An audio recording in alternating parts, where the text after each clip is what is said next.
Bueno, vamos a empezar una mesa redonda, como vais a ver, también muy interesante, compuesta por 3 personas a las que hemos invitado.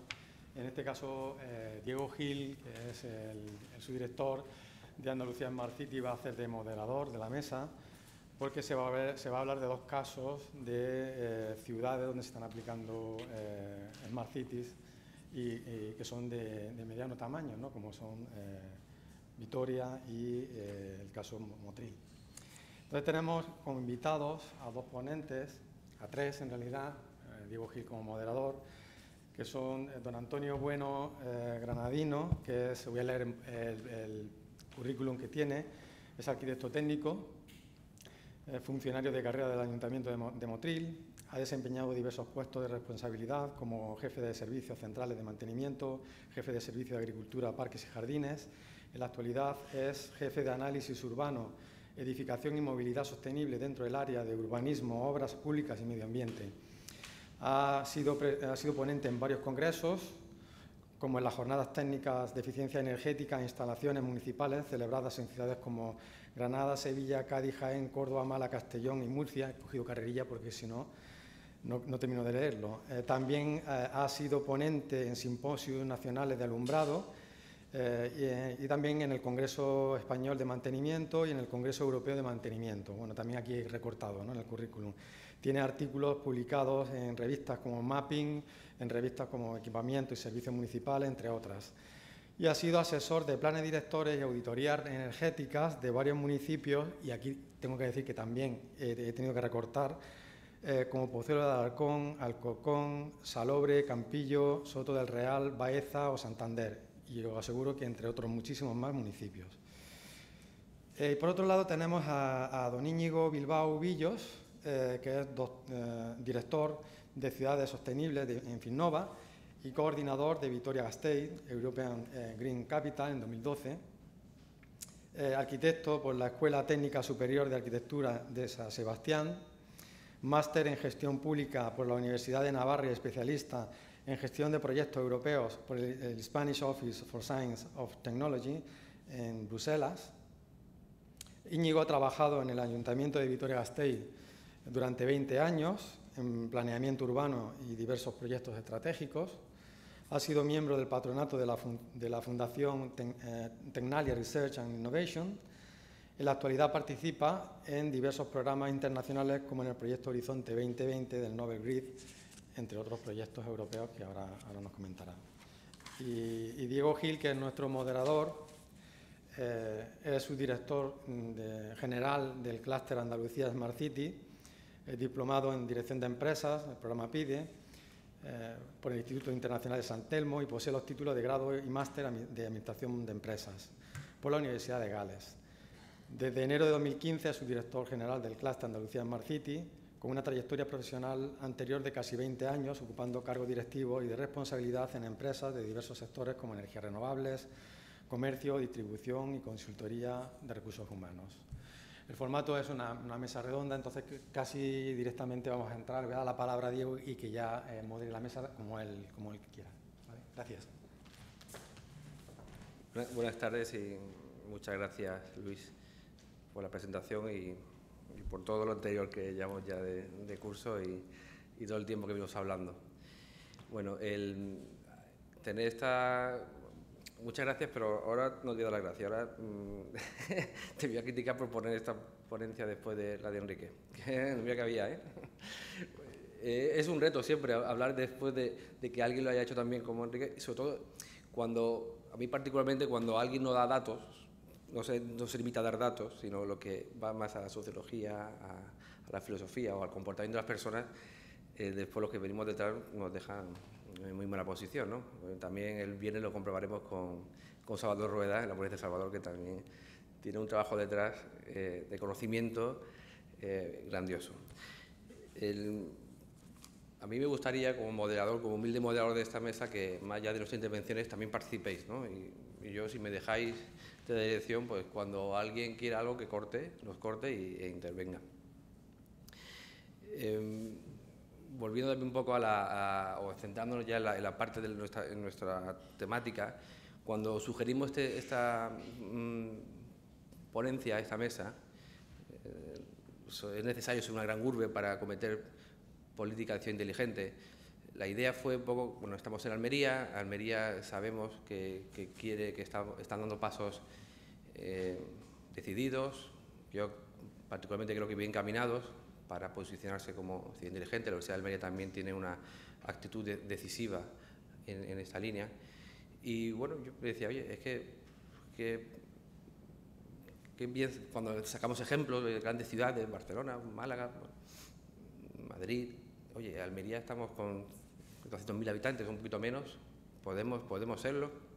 Entonces me gustó sacar este tema, que saliera aquí para convencernos de que no es necesario, ¿no? Enrique ha sacado una gran lista de libros en su ponencia. Yo mira, rápidamente he improvisado uno y he puesto aquí también uno del IES sobre un índice de ciudades.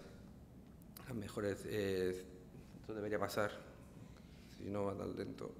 Vale, bueno, esto es os lo puedo pasar, este libro es gratuito, se puede descargar y al final hace un ranking anual de las mejores ciudades Smart Cities. Esto es muy subjetivo, abierto, ¿no? Aquí cada uno hace su propio criterio. Pues hay gente que le pone más énfasis en la eficiencia energética, más énfasis en la sostenibilidad, más énfasis en materias sociales. Bueno, pues al final puede haber tantos índices o clasificaciones como cada uno queramos. Bueno, el IES parece un organismo con reputación, vamos a hacerle caso, ¿no? Bueno, pues estos señores, con todos estos indicadores que he comentado, el medio ambiente, en este caso, bueno, al final sacan un listado de mejores ciudades a nivel mundial. Aquí os tengo sacado un poquito más concreto la clasificación, la Champions League, y para que veáis un poquito más grande, bueno, pues dejo por el ratón. Bueno. Aquí tenemos el top, Nueva York, Londres, París, Boston, San Francisco, Washington, Seúl, Tokio. Bueno, pues seguimos bajando. Tenemos a nivel de España, pues tenemos a Madrid, que estaba, creo que era el 30 y tantos, Barcelona aquí está el 35, lo localizamos, Madrid el 28, Málaga 51, la primera ciudad andaluza en este ranking, bien, bien. Encima Málaga ha subido, ¿no? Ha subido, creo que recordar que había subido unas posiciones. Bueno, pues de todo este listado de estas 100, yo me para mirarlas y salvo misión mía, creo que la más pequeña, si no recuerdo mal, estaba Linz, que tiene 192.000 habitantes. El resto son, pues, 300.000, 400.000 millones. Oye, pues parece que con este listado parece que no es posible o que hay que ser una gran ciudad para ser una Smart City. Yo creo que no, ¿no? Pero por eso me gustaría ceder la palabra a nuestros invitados y a mis compañeros de mesa para que nos cuenten sus casos particulares, lo que vienen haciendo o lo que han hecho hasta ahora, o lo que han participado, y podemos seguir con el debate. O sea que, Antonio, creo que es turno tuyo primero, ¿no? Pongo tu presentación.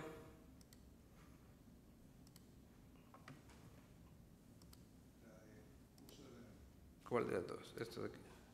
¿Es esta? Bueno, esta, vale, pues ya está.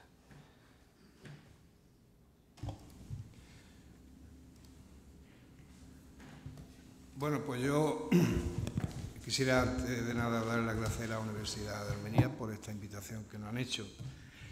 Y voy a empezar por el Paleolítico, cuando no se hablaba ni de Smart City, para que veamos un poco la trayectoria. No existía la palabra Smart, de lo que os voy a exponer. Pero sí quiero lanzar un primer mensaje. Siempre que no haya otra concepción en el personal funcionario de la administración local, va a ser muy difícil que se pueda implantar una Smart City.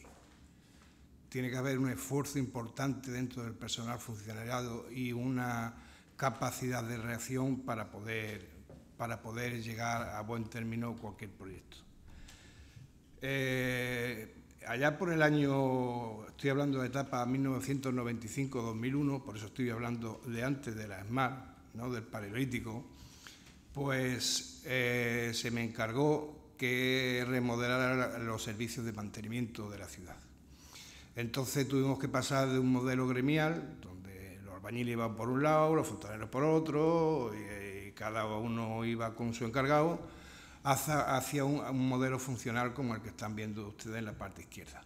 Quiere decir, hasta responsables de centros de servicio, que eran los que coordinaban, y cada centro de servicio tenía el personal que necesitaba para poder hacer sus funciones.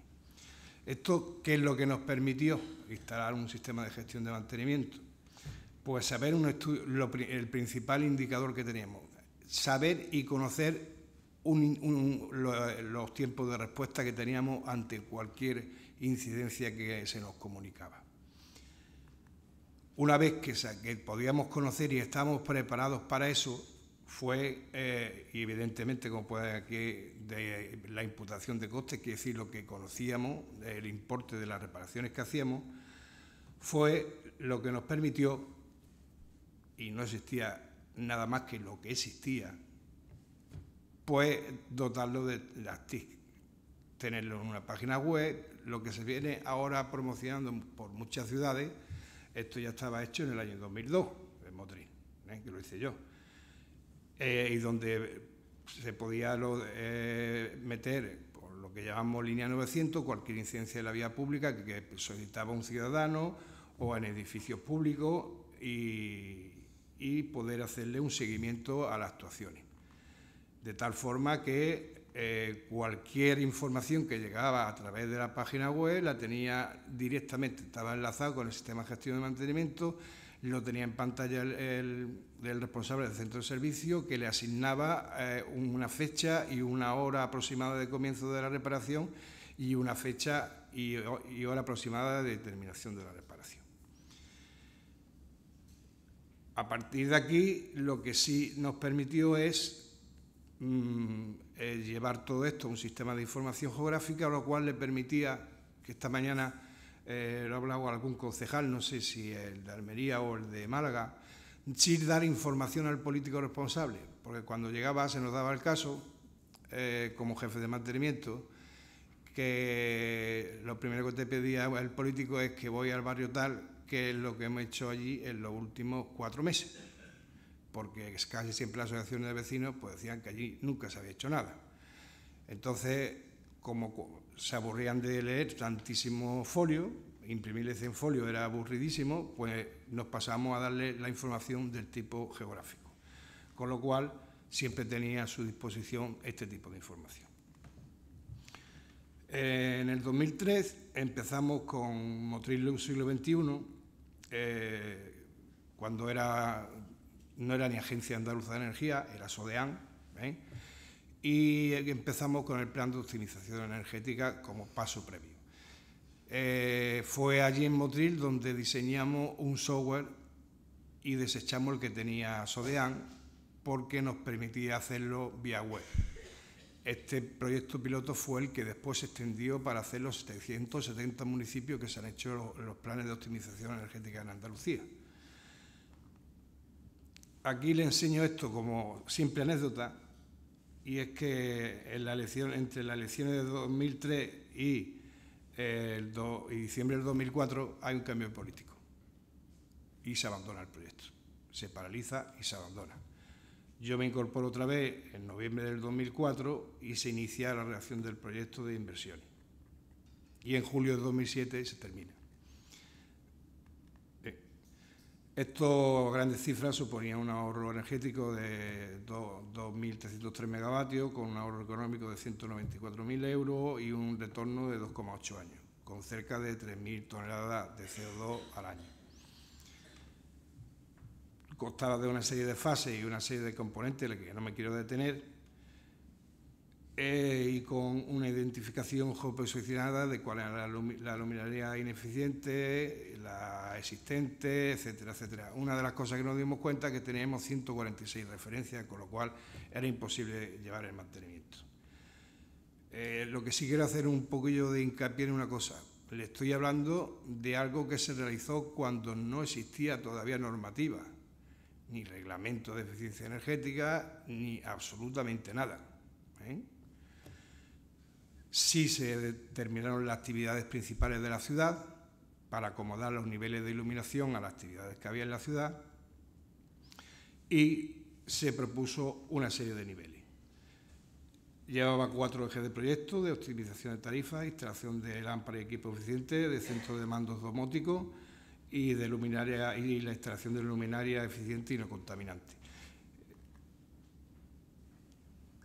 Esto me dio otra locura y fue recalcular las 921 calles que había en Motril para que se acomodaran los cálculos junto con la Universidad de Málaga a los niveles de iluminación que estábamos exigiendo. Le recibimos varios galardones, como el Premio Nacional en el 2006 y el mejor proyecto de eficiencia energética, en la foto de abajo se ve recogiéndolo, en Bruselas en el 2007. Sí quiero hacer un poquito de hincapié por lo de las TIC, porque estamos en las TIC. La sustitución de los centros de mando domóticos, que todavía hoy en día no he visto una operación semejante. Yo no quería unos centros de mando al uso, sino que quería interactuar con ellos. Para ello necesitaba, evidentemente, un buen cerebro, como más adelante lo veremos, y un software de gestión avanzado.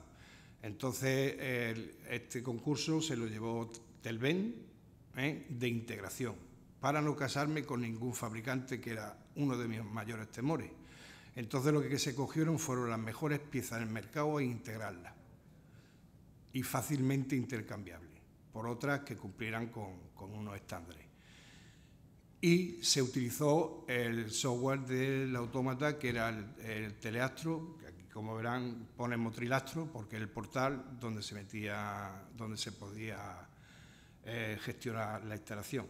Y el esquema que he puesto más abajo, porque fuimos la primera instalación que hicimos en Andalucía con una red privada virtual 3G, o sea, GPRS de Telefónica, para dotarla de la mayor seguridad posible e impedir las intrusiones.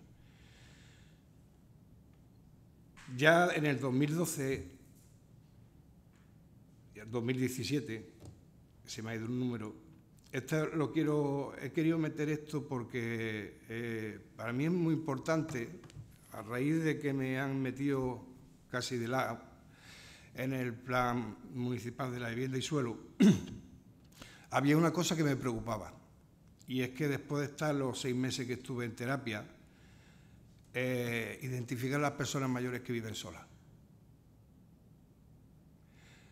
con el fin de poder hacer una operación, porque había gente que muchas habían perdido su casa, había viviendas con un montón con 2 o 3 familias, los abuelos, el hijo, la hija, en fin, y donde la situación estaba un poco complicada en calidad de vida.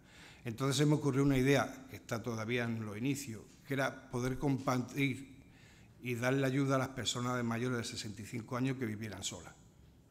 Que, como pueden comprobar, tenemos 1.582 personas mayores de 65 años que viven solas en viviendas unifamiliares, solamente en viviendas unifamiliares, con lo cual se podía prestar incluso, le planteé a la gente de Bienestar Social que incluso a lo mejor parejas jóvenes que no tuvieran independencia económica, o sea, no pudieran independizarse económicamente, que a lo mejor sí se podía ejecutar una vía para ello, que fuera a cuidar de una persona mayor. Yo sé que esto es complejo y que hay que hacerle un seguimiento psicológico a estos encuentros y a estas cosas, pero sí que me parece importante, y sobre todo porque si aquí está algún compañero de algún ayuntamiento que nos engañe, que los datos que tenemos catastrales, aparte de para saber dónde va a votar la gente, una vez cada 4 años, hay muchísimas más datos y más información ahí dentro, que nos puede ayudar a establecer políticas desde el ayuntamiento, por lo menos asesorar con políticas. Otra cosa de mi locura que hicimos fue el análisis de los consumos del agua en la ciudad. Cómo se estaba consumiendo el agua en la ciudad. Y nos dimos cuenta de que no nos coincidía la media por habitante con ninguna de las publicadas en ningún lado. Entonces, esto es un tema que bueno, algún día con el INE pues le haré una pregunta. Que ha analizado 34.000 contratos de agua, pues que no se parecen nada, porque la media que está publicada es de 45 metros cúbicos por habitante año. Y bueno, ya hicimos una distinción de lo que era el agua teórica con los consumos de aguas reales. Y, para sorpresa del concesionario del ciclo integral del agua, pues nos encontramos con registros catastrales donde no había facturación de agua anual, que en principio puede ser porque no vive nadie, pero donde había, con habitantes empadronados, había habitantes empadronados que no tuvieran consumo de agua. Esto se le puso en su conocimiento por si querían entrar de alguna forma en establecer un protocolo de comunicación entre ayuntamiento y adjudicatario y poder hacer esto anualmente y saber de verdad cómo va evolucionando. Dentro de otros problemas que estamos atacando, hemos hecho un estudio de déficit de plazas de parking residencial, ¿vale? Por el problema que se empieza a denotar, y es que la gente, cuando llega a comer a su casa después de trabajar, no tiene dónde aparcar cerca de su casa. Y es que hay una serie de núcleos de atracción, como el hospital comarcal, los juzgados, ambulatorios, etcétera, etcétera, que de alguna forma, si ven, es casi una mancha roja todo. Hay muchos urbanismos de los 60 y los 70 que de alguna forma no imponían la creación de esas plazas de aparcamiento, y esto da pie a un estudio de reorganización, ordenación del estacionamiento en superficie que se acaba de terminar y que estamos esperando que los políticos pues les den el visto bueno. Y esto forma parte de la última locura, también mía, que es una propuesta de un plan estratégico de rehabilitación preferente del sector residencial de Motril. Según datos de la Agencia Andaluza de Energía, pues el 40% de la energía se consume en el sector residencial. Y, evidentemente, por lo que nos ata con el pacto de los alcaldes y el programa Horizonte 2020, pues nos interesaba trabajar en el tema. Se diseñó un sistema de información relacional geográfica, donde por un lado está la base de datos cartográfica de la ciudad, el padrón de habitantes y los datos catastrales, y lo otro, los contratos eléctricos y los consumos. De 22.400 contratos, al final tuvimos que contar una serie de contratos que nos iban a deformar la información, porque se trataba de locales, obras, cocheras, trasteros, etcétera, etcétera, y llegamos a analizar 17.500 viviendas de consumo no nulo, de las cuales unifamiliares eran 4.900 y plurifamiliares 12.000. Lo caracterizamos también por la norma edificatoria con la que se edificaron. Se hizo un estudio con las medias de kilovatios hora por metro cuadrado, según la norma de edificación, y la media de consumo de energía por número de habitantes, porque había en la vivienda. Analizamos también el consumo anual de climatización en vivienda y de calefacción y refrigeración. Esto nos dimos cuenta que no nos servía a ninguno de los indicadores que daba el IDAE ni por asomo, porque estamos muy por debajo de los consumos que establece el IDAE, de 3.400 kilovatios hora año. Y confesarles pues que para una zona climática como Motril no sirve ninguna herramienta informática de calificación energética de la vivienda, porque todas serían A, todas. porque los consumos reales están por debajo de los consumos teóricos. De ello, y en vista de que se nos alejaba un poquito la moda de la media aritmética, utilizamos la moda y las superficies susceptibles de rehabilitación pues tienen de unifamiliares cerca de 291.000 metros cuadrados y anterior a la norma básica de edificación de 253.000 y en plurifamiliares de 862.000 metros cuadrados y de anterior a la norma básica de edificación de 462.000 metros cuadrados. Los consumos actuales que están por encima de la norma son los que ven, de 4.932 megavatios año, en unifamiliares anteriores a la norma básica 4.500 y en plurifamiliares 14.533 megavatios año y 7.330. Esto que es lo que nos ha permitido establecer en base al consumo total por vatio, al consumo por metro cuadrado y, sobre todo, al consumo por habitante, porque puede haber una diferencia de hasta 150 kilovatios hora habitante año, al menos proponer un plan de formación a nivel incluso de escolares y a darle una prioridad de rehabilitación a los barrios con el número de edificios que hay en cada barrio de rehabilitación.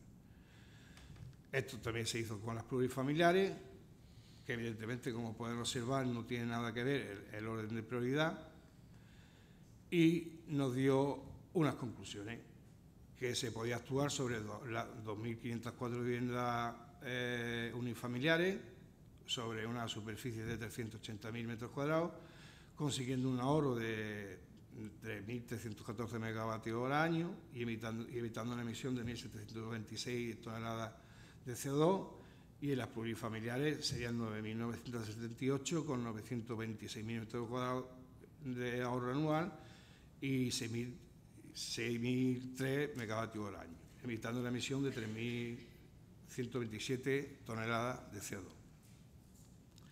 De 3.127.813 toneladas de CO2. Lo que está claro que es la única metodología y herramienta de verdad para analizar a nivel local, no solamente conocer la realidad del consumo de los residuos que conforman la ciudad, sino además ayuda de forma rigurosa a establecer políticas y estrategias de impulso a la rehabilitación preferente en el sector residencial y, por tanto, de lucha contra el cambio climático. Esto ha sido hasta antes de ayer.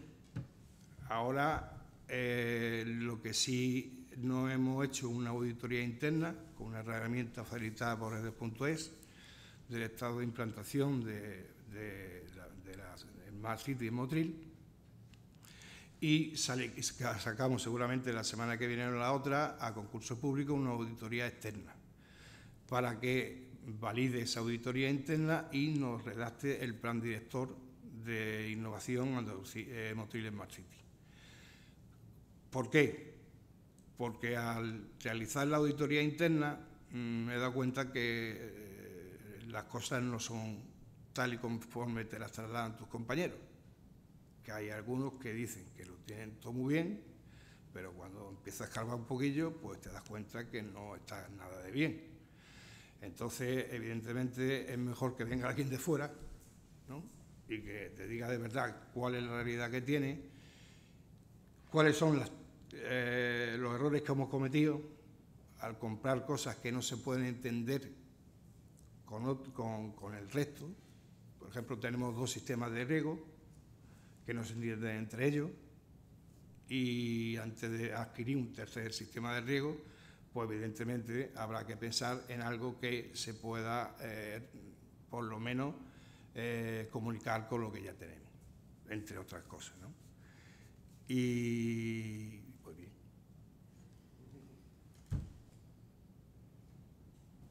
Es que no me quiero pasar. Muchas gracias, Antonio. Yo tengo varias preguntas, pero prefiero, por mi parte, que Íñigo también haga su exposición y bueno, tengo un poquito estructurado que cada ciudad comente su acción o su trayectoria y después empezamos un debate animado, ¿no? O sea que te parece, Íñigo, pues supuestamente hay unos 15-20 minutos, ¿no? Todo tuyo. Bueno, antes de nada, Diego, muchas gracias por proponer el tema y por proponer a Vitoria como una de las ciudades para el debate, y muchas gracias a la Universidad de Almería por la invitación, a Luis y a Jesús. Bueno, yo la verdad es que no sé si igual voy a decepcionar un poco, porque yo en realidad soy bastante crítico con el concepto de Smart Cities, con lo cual ya empezamos un poco mal, ¿no? Pero bueno, yo lo que creo es que se ha hecho demasiado hincapié en el uso de las TICs, ¿no?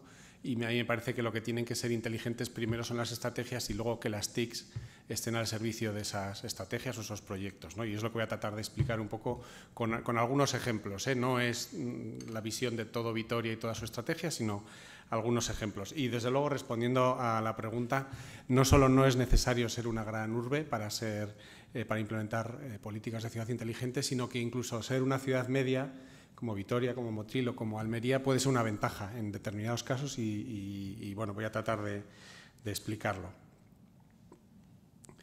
Bueno, esto es un poco de lo que pretendo hablar. Primero es presentarles un poco Vitoria, por aquellos que no lo conozcan. Luego explicar por qué fuimos Capital Verde Europea y qué podíamos aportar como Capital Verde Europea en el 2012. Y luego hablaré de esa estrategia SMART, ¿no? Basándolo sobre todo en dos puntos que creo que son muy interesantes. Uno es la apuesta por la infraestructura verde urbana, que me parece que es uno de los caminos que las ciudades deben recorrer, y la Comisión Europea también está haciendo mucho hincapié en este tema, porque son infraestructuras transversales que aglutinan un montón de cosas y que consiguen, yo creo, una máxima eficiencia del aprovechamiento del dinero público, ¿no? De las inversiones públicas. Otro es el plan de movilidad y espacio público, que bueno, también es un tema en el que las TICs intervienen mucho, pero primero tiene que haber una reflexión y una estrategia previa. Y luego pondré 3 ejemplos de proyectos europeos, efectivamente de TICs, pero que están al servicio de esas estrategias de las que habré hablado previamente.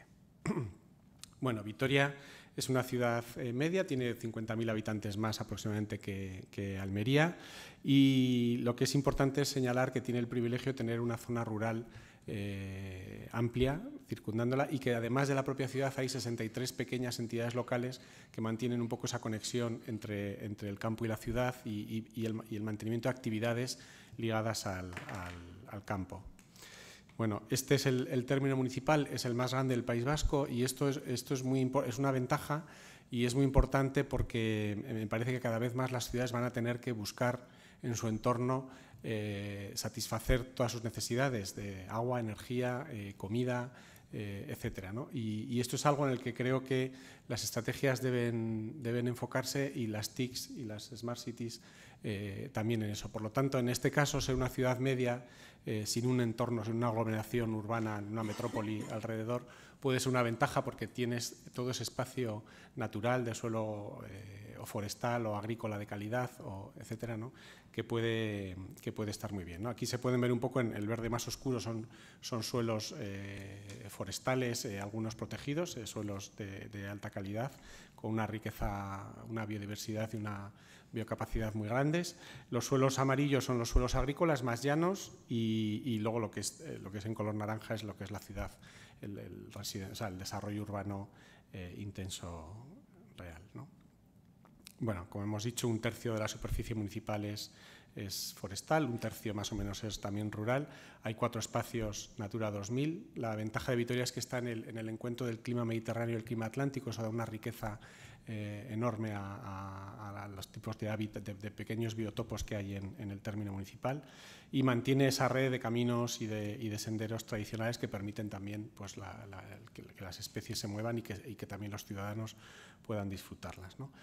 Bueno, Vitoria siempre ha estado siempre, ¿no? en el top, ¿no? En el liderazgo de, por ejemplo, espacios verdes por habitante, ¿no? Son 45 metros cuadrados de espacio verde por habitante, 600 hectáreas de anillo verde, que van a ser 900 en total. Toda la población reside a menos de 300 metros de una zona verde. Todo esto es muy importante cuando hablamos también de calidad de vida, de salud pública, de muchas cosas, ¿no? Bueno, y mantiene el modelo que yo creo que es un modelo sobre el que tenemos que trabajar, ¿no? De ciudad compacta, compleja, mezcla de usos y diversa, ¿no? Yo creo que el tema de la densidad es clave cuando estamos hablando de sostenibilidad y también cuando estamos hablando de smart cities y del uso de TICs, ¿no? O sea, cuanta más densidad dentro de un orden, ¿no? Pues podremos ser más eficaces en la provisión de servicios públicos, de iluminación, de seguridad, de energía, etcétera. Y como decía, bueno, pues es una ciudad muy humana, ¿no? Muy andable, muy accesible y bueno, eso yo creo que también es un valor que tienen las ciudades medias, ¿no? En las grandes ciudades pues esto se puede perder, ¿no? Bueno, es muy importante también la visión social de la sostenibilidad, ¿no? Esa pata social que en Vitoria, bueno, pues siempre se ha hecho bandera, ¿no? Con su red de centros cívicos, sus políticas de inserción social, sus políticas activas también de vivienda de protección y una ciudad comprometida, ¿no? Solo todas estas políticas solo se pueden llevar a cabo si cuentas con la complicidad de los ciudadanos, ¿no? Si eres capaz de hacer también una labor pedagógica, de convencimiento y que compartan esos valores contigo y apoyen todas esas políticas de reciclaje, de cuidado de las zonas verdes, de dejar el coche y coger la bicicleta, en fin, todo este tipo de cosas. Bueno, todas estas políticas, ¿no? que se han basado en tres pilares básicos. Uno es el consenso político. Bueno, en el País Vasco, ustedes lo saben, ¿no? Las situaciones políticas no son fáciles porque además de haber derechas e izquierdas, por llamarlo de alguna forma, hay nacionalismos, no nacionalismos, con lo cual nunca ha habido una mayoría absoluta en el ayuntamiento, ni mucho menos. O sea, el partido que más ha sacado, creo que han sido 10 concejales de 27, eso fue el tope, o sea que siempre ha habido que pactar. Entonces, tiene mucho valor que en las políticas de sostenibilidad, ¿no? haya habido un consenso, que ha habido alcaldes de todos los colores, han ido pasando, ¿no? y se ha garantizado, ¿no? Por lo tanto, esto es muy importante. Es muy importante el impulso técnico, o sea, la capacidad de los funcionarios, ¿no? que hablaba también Manuel, ¿no? de que ese cuerpo técnico se crea también y esté dispuesto pues eso, a innovar y a buscar soluciones novedosas, ¿no? y por supuesto, como decía antes, la participación ciudadana, ¿no? La complicidad de los ciudadanos. Bueno, estos 30 años acabaron en el nombramiento de Capital Verde Europea, que verdaderamente, pues yo todavía sigo sin creérmelo, porque cuando conoces, ¿no? las experiencias de las ciudades nórdicas pues verdaderamente es muy complicado, pero lo conseguimos y esto demuestra también que las ciudades medias, ¿no? en ese ranking que aparecía del IES, pues todas eran muy grandes. Bueno, pues nosotros conseguimos hacernos un hueco entre las grandes y ser la ciudad más verde de Europa, ¿no? Entonces, en ese año 2012 nosotros nos dimos cuenta que había dos características que nos diferenciaban de las ciudades que hasta entonces habían sido capitales verdes europeas y las que ha habido después, ¿no? O sea, la primera fue Estocolmo, luego fue Hamburgo, después nuestro fue Nantes, Bristol, Copenhague, son todas ciudades grandes. Vitoria era la primera ciudad media, por lo tanto, vimos que el 84% de la población europea vive en ciudades medias, como Almería o como Vitoria, por lo tanto, podíamos ser un modelo inspirador y teníamos una responsabilidad también, ¿no? con el resto de Europa. Y vimos también que podíamos ser una ciudad puente, ¿no? porque éramos la primera ciudad del sur de Europa también en ser capital verde, y eso ha seguido así porque no ha habido más. Y podíamos ejercer también un poco de puente con Latinoamérica, ¿no? que está viviendo un momento de expansión de su modelo urbano, ¿no? en ocasiones con resultados pues malos, ¿no? francamente malos, y que pensábamos que podíamos hacer ese enlace de buenas prácticas europeas con Latinoamérica y aprender mucho de Latinoamérica, que también tienen a su vez experiencias muy interesantes, ¿no? Bueno, esos fueron un poco los dos objetivos que nos marcamos como diferenciación de las otras Green Capital. Bueno, yendo a la estrategia SMART, ¿no? y empezando a hablar por la infraestructura verde urbana, una de las prácticas más reconocidas de Vitoria ha sido el Anillo Verde, ¿no? que es una serie de parques periurbanos, ¿no? que conforman un cinturón, un anillo que rodea la ciudad, ¿no? y que permite que esa transición entre el campo y la ciudad, que normalmente las ciudades expulsan a su periferia, pues los talleres, las carrocerías, todo lo que no quieren, en Vitoria es todo lo contrario, son unos espacios de una calidad excepcional que no surgen de un proyecto pensado, vamos a hacer unos parques estupendos surge de las soluciones a problemas medioambientales graves que tenía la ciudad, ¿no? O sea, es este dicho español, ¿no? de hacer de la necesidad virtud, ¿no? Entonces, que si en el caso del parque lineal del río Zadorra, pues bueno, es el río Zadorra, que es un afluente del Ebro, ¿no? Y que había graves problemas de inundación, ¿no? Lo que se hizo es, hubo un proyecto del Gobierno vasco de poner unos diques de contención, ¿no? Bueno, ampliamos el cauce, ponemos unas buenas escolleras y soluciona el problema. Y los técnicos municipales dijeron, oye, no, esto se puede hacer de otra forma, mucho más respetuosa con el medio ambiente, mucho más barata, además. Y entonces lo que se hicieron es crear, bueno, pues grandes praderas que en determinadas épocas del año se inundan, pero no pasa nada, está todo calculado, previsto, y el resto del año es una zona, un parque estupendo, ¿no? En el caso de Salburua eran unos humedales que se habían desecado a principios del siglo XX para usarlo como suelo agrícola y que lo único que hizo es recuperar y eso había hecho que perdieran su función de control hidrológico, con lo cual también había incrementado el número de inundaciones cuando llovía fuerte en la parte sur, que hay unos montes, ¿no? Y entonces lo que se hizo es, bueno, recuperar ese humedal. Verdaderamente fue un ejemplo, en solo 5 años pasó de ser un suelo agrícola sin más a ser uno de los humedales de la Convención Ramsar, que es una red de humedales más prestigiosa que hay en el mundo, ¿no? O sea que verdaderamente eso anima, pensando que, bueno, que a la naturaleza cuando la ayudas un poco es muy generosa y hay, bueno, pues puedes ser optimista porque bueno, a veces se pueden conseguir cosas como la de Salburua. Bueno, en el caso del Arizu es un jardín botánico que recrea los bosques de toda Europa. En Armentia era un antiguo bosque que lo que se hizo es, bueno, pues proteger, ampliar y arreglar. Y en el caso de Zabalgana eran unas minas a cielo abierto que habían dejado habían destrozado el paisaje, y lo que se hizo fue aprovechar esos huecos para crear también unas lagunas y recuperar toda la vegetación. Había todavía restos de algunas manchas boscosas originales, y lo que se hizo es, bueno, pues ponerlo en valor. Y lo que es muy importante es la interconexión entre todos estos espacios, ¿no? De forma que, bueno, pues que la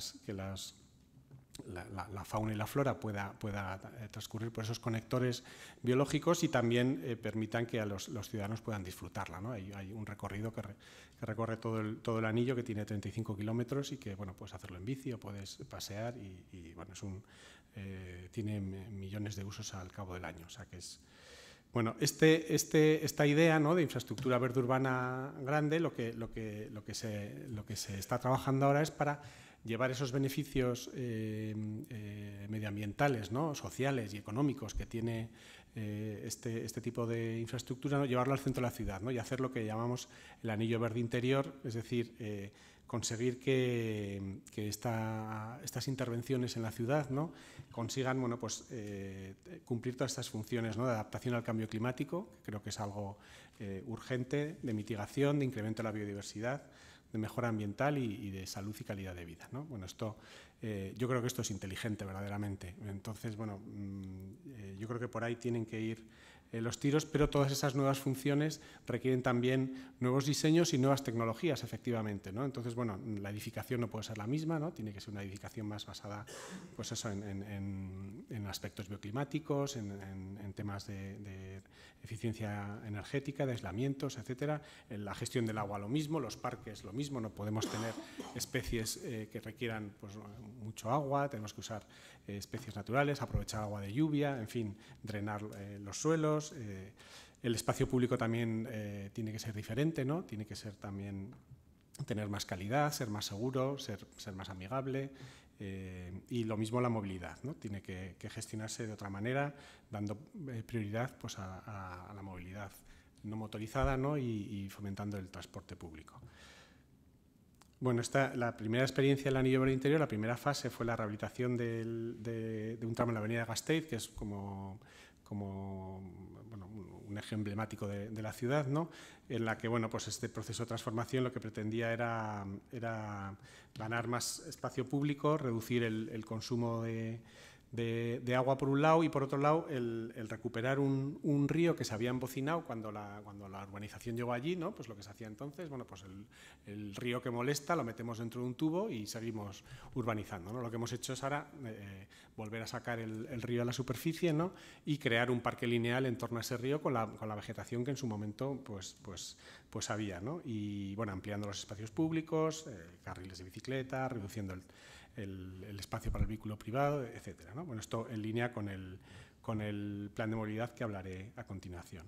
En este eje, este edificio que aparece aquí es el Palacio de Congresos, que tenía ya 25 años, en su momento fue uno de los primeros grandes palacios de congresos y el primer centro cívico de la ciudad. Y lo que se pretendía también es integrarlo en esta idea de infraestructura verde urbana con una ampliación y una reforma, pues, que en el caso de la ampliación tiene los criterios del Standard Passive House, que supongo que conoceréis, y en el caso de la reforma es LEED Gold, o sea que bueno, apostaba por una calidad arquitectónica y de sostenibilidad en la arquitectura, pues importante, ¿no? Bueno, desde la fachada, por ejemplo, estos son detalles, ¿no? Es una fachada vegetal que recrea la de biodiversidad del término municipal, ¿no? Desde las zonas lacustres de los humedales hasta la vegetación de montaña, ¿no? Todo eso está expuesto en la fachada, pero está explicado además al pie de la fachada con unos paneles, bueno, entonces de forma que cumple una función pedagógica también, bueno, pues para explicar a la gente cómo es la naturaleza del entorno, a los niños, etcétera, ¿no? Bueno, este es un fotomontaje, eso está todo acabado y hecho. En el caso de la cubierta, pues lo mismo, es una cubierta vegetal también con las especies. Y bueno, lo que se trabajó mucho con estas certificaciones es, bueno, hay un sistema SCADA que es el que monitoriza todo el edificio, entonces eso permite calcular el consumo de energía por cada congresista, se puede sectorizar, bueno, cada sala se puede medir y se puede graduar y adaptar, pues igual con una temperatura menos, pues consumes todo CO2 o bueno, se puede jugar con todo eso y el objetivo era que al final se pudieran celebrar eventos neutros en carbono, o sea, es decir, que pudiéramos certificar y podemos certificarlo, el Centro de Estudios Ambientales tiene la capacidad de certificar oficialmente el consumo de un congreso y que eso se pueda compensar con plantaciones de árboles en el anillo verde, por ejemplo, ¿no? Bueno, yendo al plan de movilidad, bueno, la ciudad se ha propuesto ser neutra en carbono en el 2050 y entonces hizo un estudio de partida y se vio cuáles eran los sectores en los que más había que incidir, que eso no es ninguna novedad, pues era el transporte público y el tema residencial, bueno, en lo que compete a la autoridad municipal, ¿no? El tema industrial, etcétera, bueno, pues eso ahí ya no era tan fácil meterse, ¿no? Entonces, bueno, lo que se apostó es por una movilidad inteligente, ¿no? Por redactar este plan de movilidad sostenible y espacio público, apostar por los vehículos híbridos y eléctricos. Esto está costando mucho, esto la verdad es que se empezó con muchos ímpetus, pero no ha ido todo lo bien que se esperara. La apuesta por el car sharing, electrolineras, etcétera, ¿no? Bueno, el plan respondía a que la ciudad había crecido, había tenido al este y al oeste de la ciudad grandes crecimientos, con lo cual las distancias y las necesidades de movilidad habían incrementado y veíamos que peligrosamente se trasladaban al vehículo privado, no al transporte público, con lo cual pensamos que era necesario replantear, ¿no? Bueno, estos son un poco los principales retos, ¿no? El transferir usuarios del coche privado al transporte público y la bicicleta, mejorar la calidad del espacio público, por eso tiene ese apellido el plan de movilidad sostenible y espacio público, porque ahí se hizo mucho hincapié. Y bueno, este es uno de los ejemplos en el que una ciudad media, lo vamos a ver ahora, es una ventaja a la hora de implementar políticas de Smart City o de sostenibilidad. En este caso, las líneas de autobús se modificaron en una noche. O sea, de 17 líneas de autobús se pasó a 7. Eso, claro, si lo intentas hacer en Madrid o en Barcelona, seguramente el alcalde acabaría dimitiendo, ¿no? Pero en una ciudad media eso lo puedes hacer, ¿no? Entonces, bueno, ese tipo de ventajas, ¿no? De utilizar también la ciudad como ciudad laboratorio, ¿no? Que también se han hecho varios programas en Vitoria, ¿no? Pues es una ventaja de las ciudades medias, ¿no? El tener también una plataforma en el que, bueno, tienes suficiente masa crítica, porque 250.000 de habitantes pues es masa crítica, pero por otro lado es todo mucho más sencillo que en una gran ciudad y en el caso de Vitoria además, que creció mucho, pero en un periodo muy corto, pues tienes una base pues muy homogénea para poder aplicar este tipo de innovaciones o tratar, bueno, utilizar la ciudad como laboratorio para testarlo, ¿no? Bueno, de esto no voy a hablar mucho porque el viernes tenemos la suerte que viene Salvador Rueda, va a hablar del modelo de Barcelona, pero él estuvo inspirando el modelo de Vitoria, ¿no? Todo el uso del espacio público, ¿no? La creación de las bueno, estos son ejemplos de recuperación del espacio público, ¿no? Antes había pues 4 filas para aparcar y 4 para moverse y ahora es una zona semipeatonal, ¿no? En la que pasa el tranvía sobre césped y bueno, se integra perfectamente en la ciudad. Estos son otros ejemplos, ¿no?, de intervenciones que se han hecho en Vitoria dentro de esta política de supermanzanas, que le explicará mejor que yo. Por lo tanto, bueno, es pacificar, calmar el tráfico en islas dentro de la ciudad, dejando en la periferia los carriles de más tráfico. Bueno, esto es un poco las encuestas de movilidad que se han hecho. Posteriormente se ha hecho otra que demuestran que el proyecto está funcionando. Y ahora voy a hablar de algunos proyectos muy TICs, ¿no?, muy smart, como queráis llamarlo, pero que están supeditados a la estrategia que he mencionado antes, ¿no?, que eso es un poco, yo creo que como deberían hacerse las cosas, y me da la sensación de que a veces se hace al revés, ¿no? Lleno todo de aparatitos y luego, bueno, pues a ver qué hago con todos esos datos que me proporcionan, ¿no? Bueno, este es el proyecto Move Smart, ¿no? Bueno, es una aplicación que lo que hace es en tiempo real, ¿no?, recomendar la mejor ruta con posibles incidencias, ¿no?, en tiempo real, de pues, un atasco, un accidente o lo que sea, ¿no? Y combinar también, ofrecer qué medios alternativos tienes de transporte público, andando, etcétera, ¿no? Bueno, se pusieron en marcha una serie de motocicletas con todo un sistema de GIS, etcétera, que iban trazando con ciudadanos voluntarios, ¿no? Iban bueno, pilotando el proyecto, ¿no?, para, bueno, todavía se está trabajando en él, ¿no?, para seguir consiguiendo la mejor aplicación, ¿no? Este es un proyecto que, después de lo que ha dicho Enrique, pues no, me he quedado muy chafado, porque yo estaba todo contento porque habíamos reducido un 32% el consumo de agua, pero bueno, dice que esto no es muy... Pero la ventaja es que este proyecto no tiene aplicaciones en agricultura, que ahí sí que has dicho que es el porcentaje más alto, y de hecho ahora se está, bueno, de ahí ha salido una marca comercial y una empresa lo está explotando ya en estas otras aplicaciones, ¿no? Bueno, pues es como comentaba, ¿no?, un sistema de sensores de temperatura cruzados con velocidad del viento, precipitación, bueno, con electroválvulas, con mini ordenadores, ¿no?, programadores que integran la información con el resto de la red municipal, ¿no? Se han hecho también intervenciones para aprovechar, hacer depósitos de agua de lluvia o de agua del subsuelo que se aprovecha para el riego de jardines, etcétera. Bueno. Y por último, el proyecto Smart en City, que lleva un año funcionando. Es un proyecto de la iniciativa Ciudades y Comunidades Inteligentes del Horizon 2020, ¿no? Ahí, como sabéis, se planteaban ciudades faro, ciudades seguidoras, ¿no? Y bueno, Vitoria es una de las ciudades faro con Tartu y Sonderborn. Y entonces, bueno, lo que consiste es en un barrio, pues, de los años 50, 60, de esos que crecieron muy grande, ¿no? O sea, de forma muy rápida, para dar alojamiento a todos los inmigrantes que venían a la industrialización de ese momento, ¿no?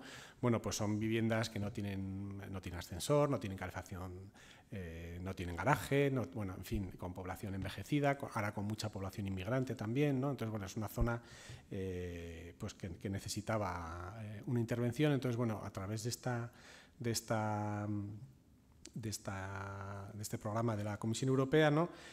Bueno, se ha conseguido el presupuesto de las 3 ciudades, son 75 millones de euros, y más o menos de subvención a Vitoria le llegan 10. Por lo tanto, bueno, es un proyecto muy ambicioso que pretende, por un lado, trabajar en la eficiencia energética de los edificios, promover su rehabilitación, también temas de accesibilidad, de ascensores, etcétera. Crear un district heating, o sea, una calefacción de distrito servida por biomasa. Como decía, el término municipal es muy grande y hay áreas forestales de bosques públicos, además, porque por una tradición en el País Vasco esa titularidad es pública, con lo cual es una ventaja. El tema de la electromovilidad, o sea, el crear en esa zona, que ya se va también a intervenir en el espacio público, pues promover la movilidad eléctrica, sobre todo para el tema de la última milla, sabéis, la logística de última milla, que es un problema que las ciudades estamos buscando un poco una solución, ¿no? Y luego dos temas, ¿no? Por un lado, una plataforma que permita monitorizar todo esto, pensando sobre todo en poder replicarlo a otros barrios del estilo de la ciudad, que hay y en otras ciudades de Europa, ¿no? Integrando las TICs aquí también, ¿no? Para el control y el seguimiento. Y por otro lado, es muy importante la participación ciudadana, ¿no? que es clave, que bueno, está retrasando porque claro, es ir comunidad a comunidad de vecinos diciéndole que tienen que dejar sus calefacciones individuales o tal y hacerse socios de este district heating, y eso cuesta mucho, pero bueno, pero por otro lado es muy interesante, ¿no? Es muy enriquecedor. Y bueno, esto es todo así muy rápidamente, pero bueno, ya podremos volver en temas en el debate. Gracias. Muchas gracias, Íñigo. Bueno, creo que la pregunta que se ponía al principio era un poco retórica, porque sí, evidentemente se puede hacer políticas de ciudad inteligente en urbes medias, como Vitoria media tirando a pequeña, ¿no? Como 50.000 habitantes, que hemos dicho, 60.000, ¿no? Que de Motril. 61.000. Entonces, bueno, como reflexión, está claro que yo creo que sí que se puede hacer, y de luego Almería tiene unos espejos fantásticos para seguir con esta iniciativa tan interesante. Yo creo que, hablando un poco ya en general, ¿no?, de grandes ciudades, grandes o medianas o pequeñas ciudades, yo creo que todas nuestras ciudades tienen un problema común, que es la falta de presupuesto, la falta de dinero. Esto no da igual que seas grande, que seas chica, ¿no? Todas van a lo mismo, al final eso es común. Pero es verdad que las ciudades de tamaño medio o pequeñas, pues se le une un problema añadido, que es también la falta de recursos técnicos y también quizás asociado también un poco a conocimiento, ¿no? Para esto creo que es fundamental la colaboración público-privada, y aquí meto un poco de cuña, ¿no?, publicitaria, ¿no? El Cluster Andalucía Smart City, pues bueno, y otras entidades como nosotros, ¿no?, pues aporta esta colaboración hacia las ciudades con toda la industria que tenemos detrás, ¿no?, con nuestros asociados, que son la verdadera fuerza del clúster. Y también, bueno, como idea también que yo creo que es importante, bueno, lo hemos dicho aquí ya varias veces, ha salido hoy, ¿no?, la estrategia, ¿no?, que haya una estrategia de ciudad que vaya más allá de un ciclo, de un mandato electoral, que trascienda al político o el líder, pero también tiene que también haber un líder que sea capaz de coger con fuerza el proyecto y pase lo que pase, pese lo que pese, bueno, con las lógicas modificaciones que haya que, por supuesto, que implementar y que rectificar si hay algo que modificar, por supuesto, pero que el camino sepamos dónde ir, ¿no? Sabemos cuál es nuestro destino y cogeremos la línea de autobuses de tranvía que haga falta, pero sabemos dónde queremos llegar. Entonces, yo creo que enlazado con esto es importante o vital, ¿no?, esta alineación también de políticos con los técnicos, con los técnicos de la ciudad, del ayuntamiento. Recientemente en Green Cities, este congreso que se hace en Málaga anualmente, que algunos de vosotros ya conocéis, o muchos, aparte que sois asiduos ponentes, ¿no? Nuestro presidente en una intervención decía, oye, bueno, ¿qué se requiere para ser ciudad inteligente? Más temas de eficiencia energética, más temas de medio ambiente, sostenibilidad. Aquí hemos tenido ejemplos, en Motril quizás un poquito más centrado en la parte TIC, en Big Data, o sacarle valor añadido a esos datos para operar y actuar sobre ellos. Íñigo quizás un poquito más de urbanismo, ¿no?, de actuaciones urbanísticas. Bueno, y nuestro presidente decía una cosa, dice, pues, todo está muy bien, pero para que haya una ciudad inteligente tiene que haber políticos smart. Entonces el político al final no inteligente y asociar también esos técnicos también sean también inteligentes, o entenderme como inteligente como smart, como marca, como paradigma, ¿vale? Pues será difícil, ¿no?, conseguir este cambio. Entonces, ya entro un poco en la fase de preguntas. Empiezo por ti, Antonio. En todo este tránsito, esta historia que has contado aquí tan bonita, ¿no?, que hasta ha sido a tiempos paleolíticos, ¿no?, hace 20 años, hasta ahora, ¿cómo ha sido tu relación a nivel de los políticos, relación técnico, como es tu caso con los representantes políticos? ¿Ha habido ayuda? ¿Ha habido velocidades diferentes? Supongo que ha habido de todo, ¿no? ¿Ha dependido de colores políticos de quien ocupaba estos cargos? ¿Ha habido estrategia que hoy está claro que tiene que haber estrategia? Cuéntanos. Bueno, yo creo que es complejo porque ha habido de todo. Ha habido de todo. os voy a contar una anécdota muy buena, pero los mayores avances cuando hemos arrancado proyectos muy interesantes han sido cuando los de informática no se preocupaban del tema y nos daban plena libertad. Entonces, en esos momentos ha sido cuando hemos avanzado más, ¿no? Sin problema ninguno. En el momento que hay que consensuar con ellos algo, con los de informática, ya hay parón. Ahora mismo hay un parón de 7 semanas, en un tema, mientras que se lo revisan. Pero sí es cierto que sin políticos smart es muy difícil hacer las cosas, porque a mí personalmente me ha costado mucho trabajo. Fui yo el que se empeñó de entrar en la RECI, aunque parezca una tontería, que me complique la vida yo haciendo estas cosas, porque al final de mes voy a cobrar lo mismo, ¿no? Pero es muy difícil convencerlo de que merece la pena, con cosas tan obvias como que se pueden vender políticamente muy bien. Pero sí que es verdad que necesita un apoyo político, alguien que se lo crea de verdad. Y con los cambios que hay, y sobre todo, yo ya por lo viejo que voy siendo, me he planteado crear estrategias, por ejemplo, 2017-2022, para llevarla a pleno. Porque desgraciadamente tenemos políticos muy cortoplacistas.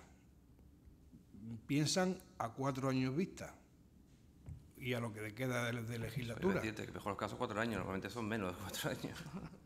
Sí, pero esa es la realidad que tenemos, que ante ese cortoplacismo de pensamiento y los problemas del día a día, pues es muy difícil encontrarte con apoyo, y las cosas van saliendo, pues bueno, porque por la ilusión de la gente que se lo cree y que trabaja en el tema. Y salvo las circunstancias que te encuentra alguno dentro de su área que sí le interesa y evidentemente apoya la iniciativa, ¿no? Y en tu caso, Íñigo, en una ciudad diferente también, bueno, yo creo que la ciudad del sur de España con el norte de España también los comportamientos son diferentes, las personas, ¿no? ¿Cómo ha sido tu experiencia en este sentido? Y yendo un poquito más concretando mejor casos particulares, ¿tú crees que es posible cometer actuaciones en la ciudad sin apoyo pleno político, aunque no sean de gran calado, pero yo creo que se puede también hacer muchas pequeñitas cosas, ¿no? Sí, efectivamente. Bueno, yo lo he dicho un poco en mi presentación, ¿no? que uno de los 3 pilares eran la capacidad técnica, el consenso político y la colaboración de los ciudadanos, ¿no? Y yo les decía, bueno, Vitoria tiene la suerte de tener el Centro de Estudios Ambientales, que es como una especie de think tank. Bueno, ha ido cambiando, a veces se han metido luego demasiado en la gestión del día a día y se ha desvirtuado un poco, pero en sus orígenes era un poco la cabeza pensante, y yo que pues he convivido con 5 alcaldes distintos, les decía que, oye, me admira qué capacidad o sea, sois catequistas, les decía, porque era la capacidad, o sea, tú veías el alcalde cuando tomaba el poder, ¿no? Que no tenía una especial sensibilidad medioambiental, y cuando acababa la legislatura era un medioambientalista convencido, ¿no? Y esto como anécdota, por ejemplo, cuando Vitoria tuvo que defender, o sea, el proceso de ser capital verde europea, tú te presentas, ¿no? Se presentan 17 ciudades, hay un primer corte, y las finalistas, que igual son 5, 3 o 4, tienen que defender delante del jurado su ciudad, ¿no? La aplicación que han hecho, el documento que han hecho, ¿no? Y las políticas. Y entonces Vitoria fue el alcalde, pero fueron los 5 portavoces de la oposición con él a defenderlo, ¿no? Y eso, claro, el jurado, están aquí todos los de la oposición, y lo recogieron en el acta del jurado, se reconoce como un valor positivo, ¿no? Ese consenso, ¿no? Y casualidades de la vida, lo ganó un alcalde, pero le tocó gestionarlo, porque claro, se hace 2 años antes, le tocó gestionarlo al líder de la oposición, que había ido, con lo cual esa generosidad de a ambos les vino bien, uno porque lo consiguió y otro porque lo gestionó. Si el portavoz en ese momento hubiera dicho, no, esto es una cosa, no voy, pues luego se hubiera tenido que gestionar un premio que él había negado, que había puesto en... O sea, que bueno, ese consenso es fundamental. Pero aquí yo hay que reconocer que fueron los técnicos los que, por un lado, el CEAT ha hecho unas campañas fabulosas de concienciación con los niños, por ejemplo, ¿no? Bueno, porque los niños son los que luego nos hacen reciclar bien a los padres, ¿no? Y tal, ¿no? Pues todo eso. Y luego con los políticos, ¿no? Entonces yo creo que eso es fundamental, efectivamente.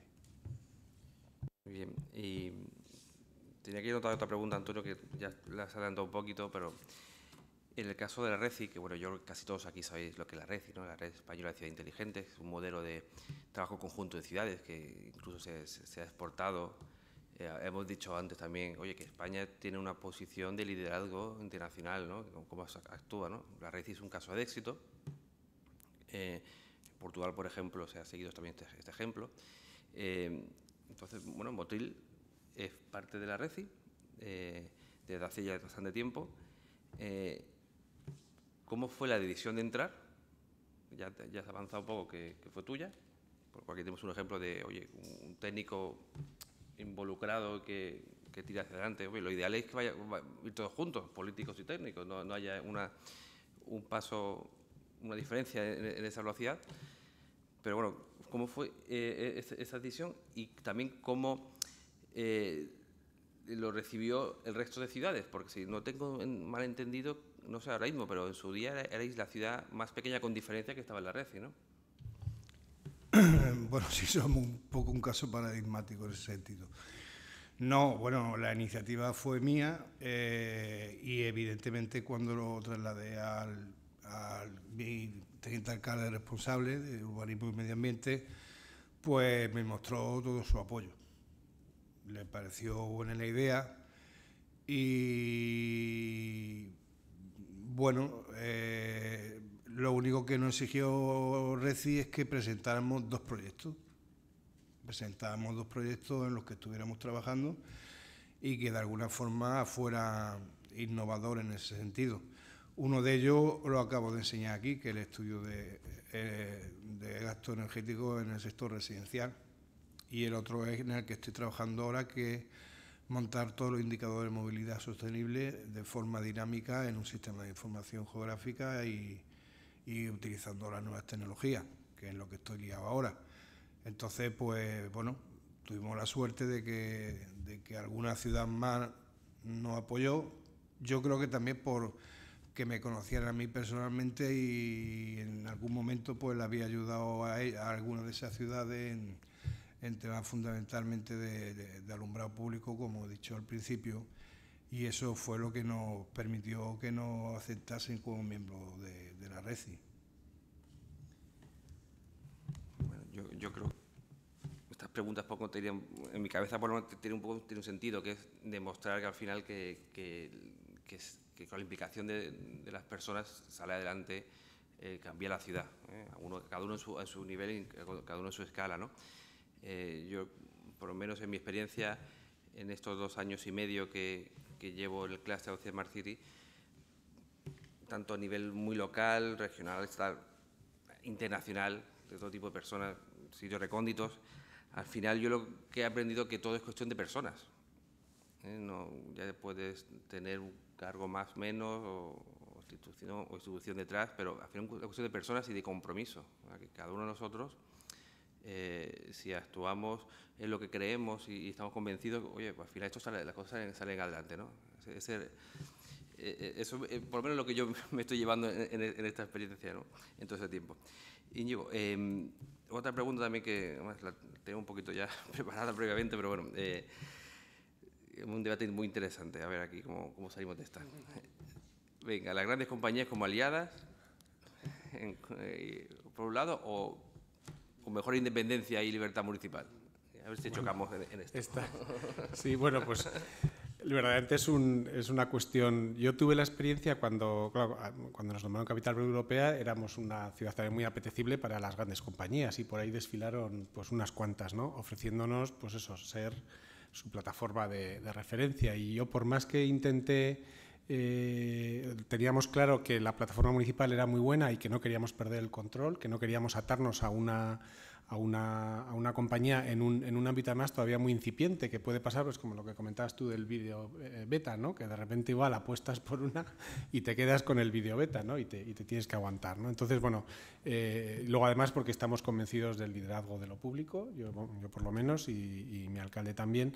Y bueno, entonces lo que yo trataba de hablar de negociar con las compañías es la posibilidad de colaborar, ¿no? Es decir, o sea, ellos tienen, por supuesto, un conocimiento de las nuevas tecnologías mucho mejor que el mejor técnico municipal de nuevas tecnologías, sin duda, ¿no? Muchos más recursos y mucha más capacidad de investigación, pero no tienen ni los datos, que los tiene el ayuntamiento, ni tienen la experiencia de lo público, o sea, es decir, cómo se comporta el ciudadano, cómo es la gobernanza, ¿no? Un tema que también yo creo que es muy interesante hablando también de Smart Cities, ¿no? Y bueno, toda esa relación compleja, ¿no? También de la política, del ciudadano, de la prensa, de todo eso, ¿no? Y bueno, y luego las herramientas también, bueno, pues los GIS, todo el planeamiento, las ordenanzas, todas esas herramientas. Ellos entonces lo ideal sería, bueno, pues combinar, ¿no? La experiencia de lo público con la experiencia técnica y hacer una plataforma potente, abierta y tal. Bueno, pues no hubo forma de que ninguna quisiera. Todos van ya, pero no, yo te vendo lo mío, ¿no? Entonces, bueno, eso es una pena. Y hablando un poco de lo que mencionabas también al principio del tema de la formación, ¿no? Yo hablaba antes en la comida con Luis, ¿no? De, bueno, a ver qué es lo que hacía, ¿no? Y yo echo en falta que no haya una formación en ciudades, así en abstracto o en Smart Cities o como lo quieras llamar, ¿no? Pero no existe. Y yo en Tecnalia me peleé mucho también para que ellos crearan una división de ciudades, ¿no? Porque tienen muchas cosas de construcción inteligente, tienen muchas cosas de sostenibilidad, de tal, pero no hay una división como tal de ciudades y no lo he conseguido. A mí me parece que eso es un gran reto y un gap que existe en la formación en España. Hay algunos temas de posgrado interesantes, pero no hay una formación como tal, ¿no? Entonces la ciudad es tan compleja, tiene tantas caras y tiene esa dimensión pública y privada que me parece que es necesario formar a gente que pueda manejarse bien en esos campos, ¿no? Esta mañana creo que ha sido, ¿no? Alguien ha comentado que la Universidad de Barcelona, o no sé, otra Barcelona, ha sacado un grado de Smart Cities. Que yo no lo conocía. Nosotros sí hemos hecho una prospección, porque aunque mañana será tema de un detalle mayor, ¿no? Pero en la colaboración que venimos haciendo, o sea, de Málaga, en Smart Campus, pues hicimos una prospección también de formación, que existe, hay más bien tema de posgrado, ¿no? de máster o titulación propia, pero bueno, sí es verdad que ese déficit existe porque se atacan los verticales, pero la visión global es lo que también eso lo unimos también a un análisis con nuestras empresas que están buscando a ellos qué perfil necesitan, y al final, bueno, haciendo ese emparejamiento, pues, al final la conclusión es clara. También con la Universidad de Almería también hemos empezado ya una serie de colaboración que seguro que va a llevar a muy buen término y también están hablando en esa línea, ¿no? Por supuesto que sí. Diego, yo, si me permite, como estoy totalmente de acuerdo con Íñigo, sí. Es más, yo diría que es más. Yo, si tengo, por ejemplo, como ahora, una estrategia aprobada con fondos DUSI, lo que tengo ahora mismo es pánico. Un pánico horrible, porque la empresa va y se meten directamente a hablar con el político. Y si no te andas muy espabilado, se toman decisiones a espaldas de informes técnicos y por las buenas, con lo cual yo ahora mismo tendría pánico por los bacalaos que se pueden meter. Estoy muy de acuerdo contigo. Yo creo que no somos conscientes de la responsabilidad que estamos contrayendo. En Andalucía creo que han sido 240 millones de euros lo que se han repartido en estas dos convocatorias. ¿Motril ha sido 8 millones? No, 10. 10. Motril 10. Hay ciudades con 15 millones. Almería ha sido...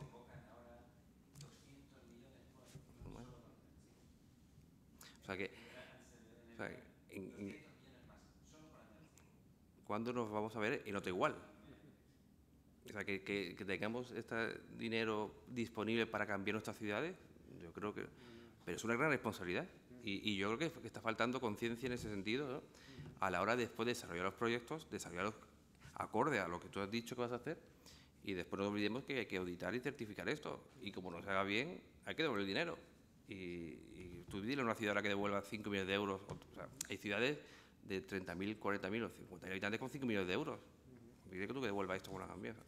Esto es un reto, pero al mismo tiempo es también un problema. Sí, no, yo ahí quería hacer hincapié en eso, en la importancia que está dando la Comisión Europea a la planificación estratégica. O sea, ya dice, yo no te voy a apoyar para que hagas como años atrás, ¿no? Pues un polideportivo o un palacio de congresos o no, ahora tienes que tener una estrategia integral. Y dentro de esa estrategia, cuando la tengas, entonces podrás ir colgando proyectos y si van en la línea de la estrategia, pues te los aprobaré, ¿no? Entonces, bueno, eso a mí me parece que es muy importante. La Comisión Europea se ha dado cuenta de que en ocasiones ha tirado el dinero, ¿no? Porque se ha empleado en actuaciones aisladas, sin una estrategia detrás, que luego igual pues acaba el Palacio de Congresos cerrado o el tranvía sin funcionar o lo que sea, ¿no? Hemos visto ejemplos tremendos en este país y entonces esa apuesta por la estrategia me parece que es muy interesante, por la planificación estratégica, que estaba un poco en crisis porque verdaderamente la crisis se llevó por delante todos los planeamientos estratégicos que se habían pensado porque trastocó todo, ¿no? Pero ahora yo creo que está recuperando y es una oportunidad. Entonces yo espero que ese dinero sea bien empleado porque puede ayudar mucho. Yo, Íñigo, si hay algo que tengo muy claro, al menos desde hace 3 o 4 semanas, y lo tengo clarísimo en mi cabeza, que una vez que tiene aprobada una estrategia, lo que hay que redactar inmediatamente un plan director y aprobarlo en pleno, donde de alguna forma se refleje todas las actuaciones y se planifique en el tiempo esa estrategia para darle continuidad. Y allá, y si me apura, incluso que haya un soporte, una auditoría, o sea, una asesoría técnica externa y tal y cual que te ayude a esos pliegos de condiciones que algunas veces son complejos, son complicados y tener una asistencia técnica externa que te ayude puede ser muy, muy beneficioso, ventajoso y ganar muchísimo tiempo. Pero yo cada vez estoy más convencido que si no tienes un plan director aprobado y en pleno, y vuelvo a insistir, y en pleno, para que todos los grupos políticos se hagan responsables de esa estrategia como mínimo a largo plazo de 10 años. Yo creo que no va a servir para nada porque va a venir otro que va a deshacer lo que ha hecho el anterior y eso me parece una barbaridad. Y volviendo a las grandes empresas, ¿no? No sé tu opinión, Antonio. Que me dan pánico. Te dan pánico. Hombre, a ver, yo creo que tiene que haber un equilibrio, ¿no? No podemos rechazar a las grandes empresas, tampoco de plano, ¿no? Pero sí creo que incluso, y ahí te voy a añadir un matiz más, ¿qué hacemos con la economía local o territorial? O sea, oye, el problema con el que me he encontrado yo y con el que nos estamos encontrando ahora, no voy a decir nombre, no voy a decir nombre. Es que cuando tú te metes con... Digo que no, ni siquiera es de telecomunicaciones, nada de eso. O sea, que me había quedado incluso en otro escalón más bajo. El problema es que cuando se te mete una empresa, una multinacional, y sobre todo en las ciudades más pequeñas, como la nuestra, intenta de alguna forma casarse contigo para toda la vida. Y eso impide pues, que entre cualquier pyme o cualquier empresa pequeña, cualquier spin-off o cualquiera, porque no están dispuestas a compartir los datos con ellos, ni siquiera a hacer una pasarela.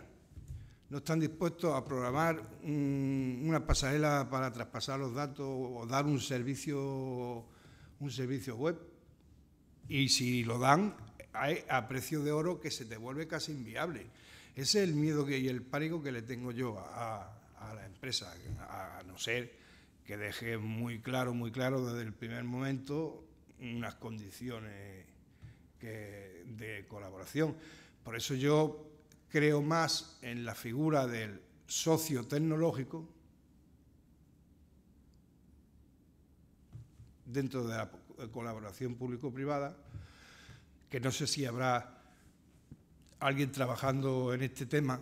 No sé si, Enrique, si tú sabes si alguien está trabajando más en este tema de alguna normativa o algo de esto de las colaboraciones público-privadas para intentar de alguna forma regularla, ¿no? Pero yo creo más en un socio tecnológico, pero que sea de verdad socio tecnológico desde primera hora. No voy a ser tu plataforma de ciudad inteligente, porque al final es que no me lo creo. No me lo creo porque a los 6 meses me va a decir lo que yo sé.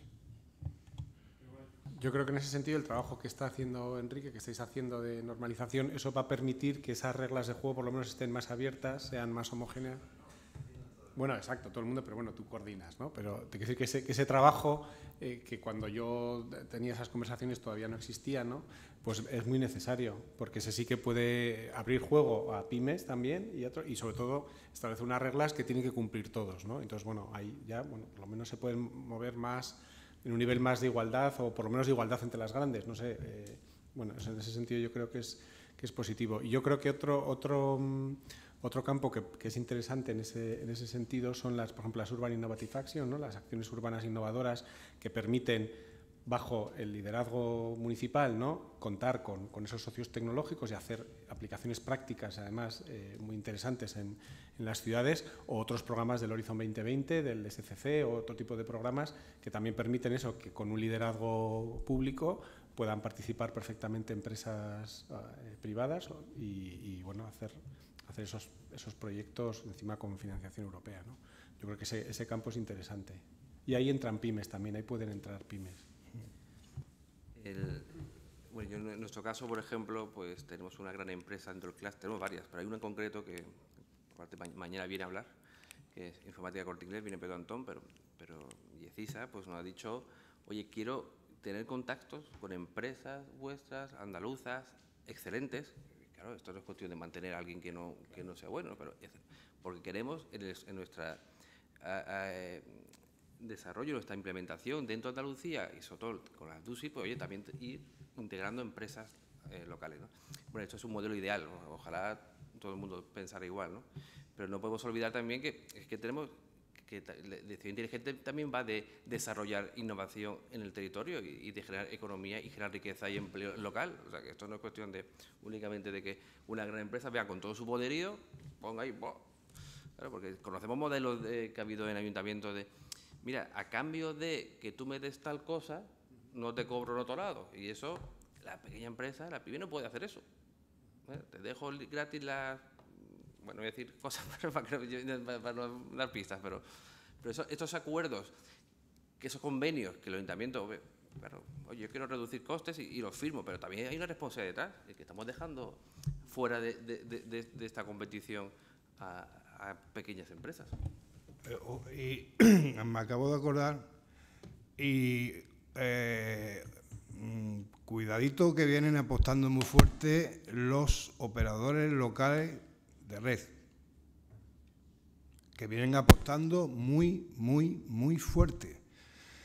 Desde AOTEC hay una estrategia como asociación y, por ejemplo, yo conozco a pequeños municipios de 15.000 habitantes, 16.000 habitantes, donde han desplegado la fibra en la población y están dando, con los parámetros que marca la ley, evidentemente, como son operadores, están dando el wifi gratis en todos los parques y en todas las plazas. Y es otro modelo, ¿eh? Es otro modelo de negocio, pero totalmente gratuito para los ayuntamientos. O sea que, en ese sentido, hombre, esperanzado sí que se está, ¿no? Porque hay pymes, porque son pymes, que dentro de su modelo de negocio pues está el dotar de servicios en mar, supuesto que ya tienen toda la infraestructura a esos pueblos. Y evidentemente eso sí que eliminaría la brecha digital entre las zonas rurales y las grandes ciudades. Completamente de acuerdo. Hoy en día ya la innovación y la tecnología permite acceder a mercados más pequeños, menores, ¿no? Que incluso no son tan atractivos para las grandes empresas, por lo cual hay ese hueco para otro tipo de empresas, ¿no? Yo me gustaría, no he visto a nadie así como haciendo el gesto con las cejas de hacer una pregunta, pero que alguien intervenga también, porque si no seguimos aquí con un diálogo de tres. ¿Alguien quiere decir algo?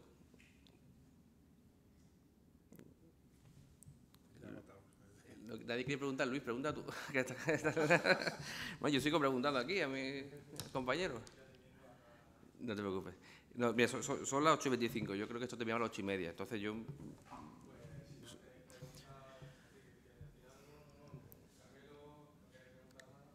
Yo creo que... Sí, ahí.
Sí, bueno, yo respecto a lo primero, efectivamente es fácil verlo después de que ha pasado, pero es decir que cuando llegaron a ese consenso era muy tentador también dinamitar, porque no se sabía que iba a ganar Vitoria. Si el líder de la oposición, otro, ¿no?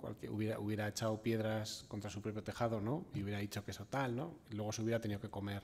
Pero claro, antes era un tema muy jugoso porque el alcalde había apostado mucho por eso y si se estrellaba, pues era muy tentador. Y sin embargo, bueno, pues fueron generosos. Luego lo han visto que a él mismo además le tocó gestionarlo, con lo cual, bueno, esa lección aprendida me parece que ya la han aprendido y que espero que dure años. Pero claro, a priori yo creo que fueron generosos todos y eso, bueno, eso está bien, pero no siempre es muy fácil. Y respecto a lo segundo, bueno, aquí sí que habría un tema como para estar semanas, ¿no? Es que sobre la explotación de todos esos datos, por ejemplo, ¿no? O sea, cómo obtener recursos económicos de la cantidad de datos que tiene, por ejemplo, un ayuntamiento o un operador, ¿no? Pero claro, estos... entonces... Y es también algo tentador, y cuando hablábamos también de las empresas privadas y tal, bueno, claro, es que es muy jugoso el mercado, ¿no? Y por eso estar en manos de estas grandes empresas pues es un poco peligroso. Pero claro, para un ayuntamiento pequeño también puede ser tentador, ¿no? Uno de lo que decía, ¿no? 16.000 habitantes, bueno, pues si me pongo a vender aquí los datos que tengo de... ¿no? Eso es...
Gustavo, es que no se entiende una Smart City sin contar con la ciudadanía y con un proceso de participación ciudadana. Es importante.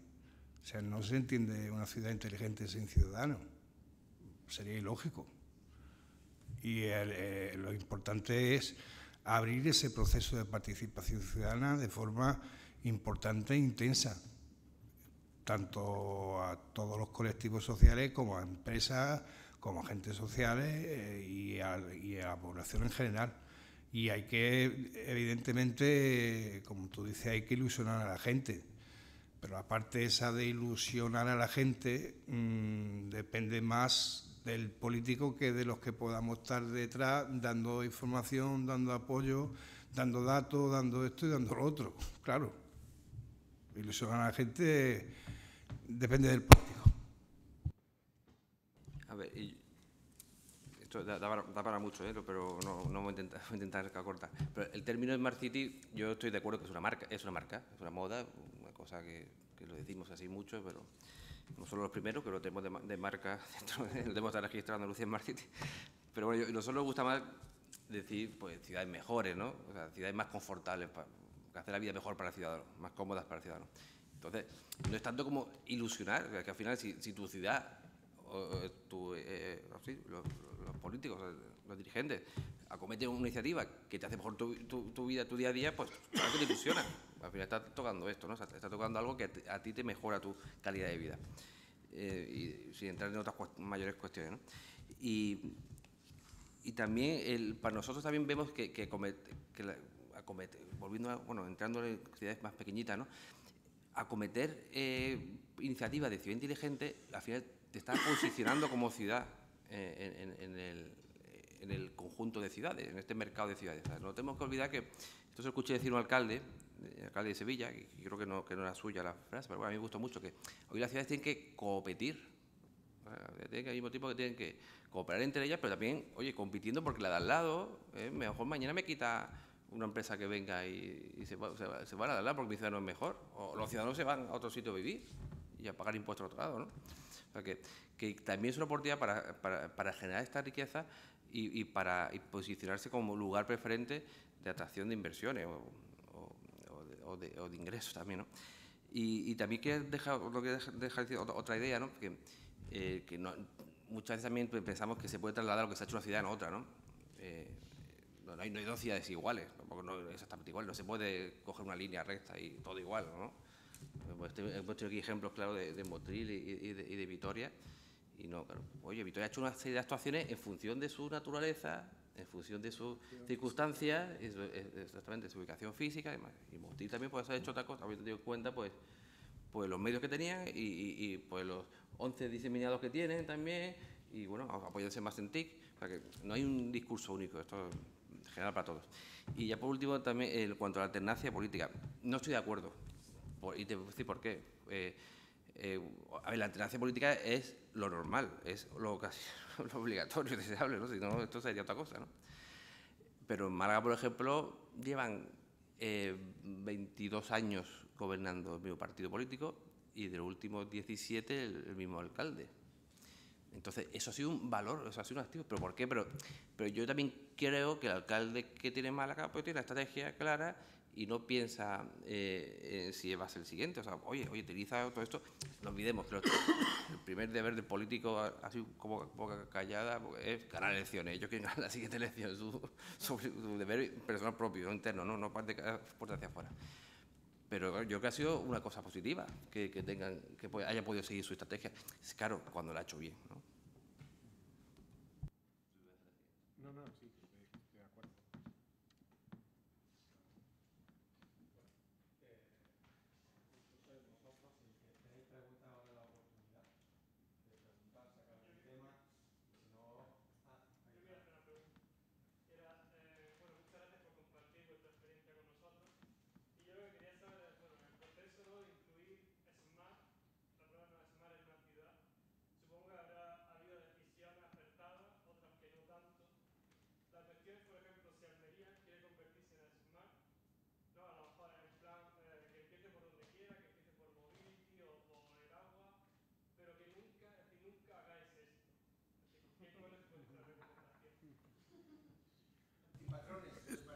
Bueno, yo es lo que he tratado de decir un poco, ¿no? O sea, que no sea, bueno, como decía también un poco Diego, ¿no? Que no sea solo marketing, ¿no? No sea porque está tan de moda lo de smart y tal, y todos somos smart, y entonces, y que haya una estrategia. O sea, yo lo primero lo que haría es empezar con una estrategia, no empezar con acciones puntuales de que pongo unos sensores aquí o pongo una aplicación que si llamas, me contaban, ¿no? De una aplicación, ¿no? Tú mandas una foto de una baldosa rota y entonces, pum, en el momento lo saben, claro, pero si luego no tienes una brigada que lo va a arreglar al día siguiente es peor, porque al ciudadano le has creado una expectativa y sí, es muy TIC y efectivamente es muy cómodo, pero luego tienes que tener el paleta que te arregla la baldosa, ¿no? Que no es nada smart, o sea, no es nada TIC, pero es muy smart, ¿no? Entonces ese tipo de incongruencias, claro, requieren que haya detrás una estrategia previa, es decir, yo trazo toda la estrategia y preveo que va a haber una brigada que va a actuar inmediatamente, como lo que ha comentado Manuel, ¿no?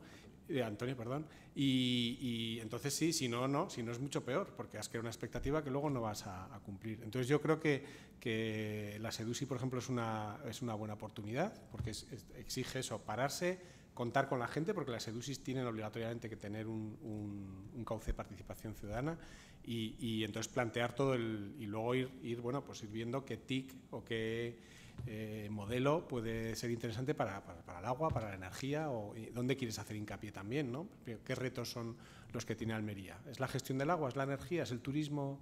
Bueno, pues entonces sobre eso buscar también qué hay, porque está todo inventado, qué ciudades son líderes en esos campos y tratar de adaptar lo que en esas ciudades ha funcionado. Yo creo que es... Y seguramente previa reorganización interna de ese eje vertical. Es decir, que si, por ejemplo, en la estrategia hay una prioridad, pues en la depuración y el saneamiento del agua, ¿no? A lo mejor hay que plantearse si estamos preparados, si no estamos preparados. No es solamente meter sensores, si los sensores, que es lo que he intentado explicar en mi exposición, por ejemplo, en todo el plan de rehabilitación preferente, ahora vendrán los sensores, pero teniendo todo ese análisis inicial, ¿cómo? Pues muy fácil, está el programa de construcción sostenible de la Junta de Andalucía, donde se están pidiendo, en la orden de incentivos se están pidiendo subvenciones para la rehabilitación de viviendas. Y donde además nosotros hemos puesto en marcha la ordenanza del informe de evaluación de la edificación y de las inspecciones técnicas de edificios. Pues estadísticamente se hará un muestreo y se definirán en esos barrios de alta prioridad y se pondrán sensores, claro que sí, se pondrán sensores y se verificará exactamente si se están produciendo los ahorros que se estaban esperando o no se están produciendo, qué es lo que ha pasado, qué es lo que no ha pasado. Pero yo creo que es un paso posterior. Yo soy un poco como Íñigo contra sensores.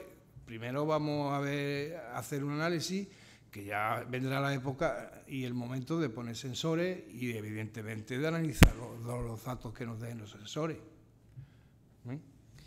En cuanto a la estrategia, que hemos dicho que tenemos en común, todos estamos de acuerdo que la estrategia es fundamental. El ciberproceso, la DUSI, este convocatorio de DUSI tiene una cosa muy buena, que aparte del riesgo de millones de euros que están cayendo, pero hay muchos ayuntamientos han intentado conseguir que le den la DUSI, unos cuantos se la han dado, otros no, pero por lo menos se han puesto ante el espejo y han dicho, oye, vamos a hacer la estrategia.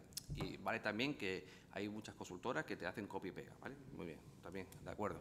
Pero bueno, ese simple pensamiento yo creo que es bueno para la ciudad, esa reflexión, para avanzar. Pero también la estrategia no se puede quedar después como el libro o el archivo ordenador ahí puesto, ¿no? Hace falta, tú has dicho antes también, que no, el plan director, que es fundamental, que después se queda ahí puesto, que esto hay que ejecutarlo y bien, ¿no? Y en cuanto a las acciones que hacer, oye, estamos haciendo sensores y después ni nada detrás. Ahora que estamos en confianza y somos menos y ya estamos casi en horario de infantil, después de infantil ya no es infantil, ya de adultos, os voy a contar una anécdota que es real. O sea, no sé si conocéis a alguien el movimiento Pinta un Pene. He dicho pene, sí. Y es porque esto lo podéis encontrar por ahí. Si hay un problema en tu ciudad, y tú reportas al ayuntamiento, ya sea por nada, pero oye, que tengo aquí un bacho en el suelo de la carretera, tal, un boquete, es que no me da, para ejemplo, un boquete, oye, que otros días tropiezo aquí, que lo arreglen, por favor, que lo asfalten, y nada, nadie hace nada. Ahora coges tú, pitas un pene encima del boquete o encima y al día siguiente te garantizo que, o sea, está garantizado, al día siguiente está el ayuntamiento reparando el daño, ¿no? Pero bueno, una anécdota. No, yo una ventaja que quería decir también de la SEDUSIS, por la experiencia que hemos tenido nosotros, es que ha permitido también agruparse ayuntamientos pequeños. Como sabéis, tienes que tener un mínimo de 50.000 habitantes. Entonces, eso ha hecho que municipios colindantes, lógicamente, ¿no?, hayan trabajado juntos. Y eso yo creo que es un avance, porque a veces, claro, estamos pensando en nuestro término municipal, nuestro ayuntamiento de 15.000, 16 o 20.000, y no tienes capacidad para generar este tipo de proyectos. Entonces, bueno, eso a mí me parece que es muy interesante.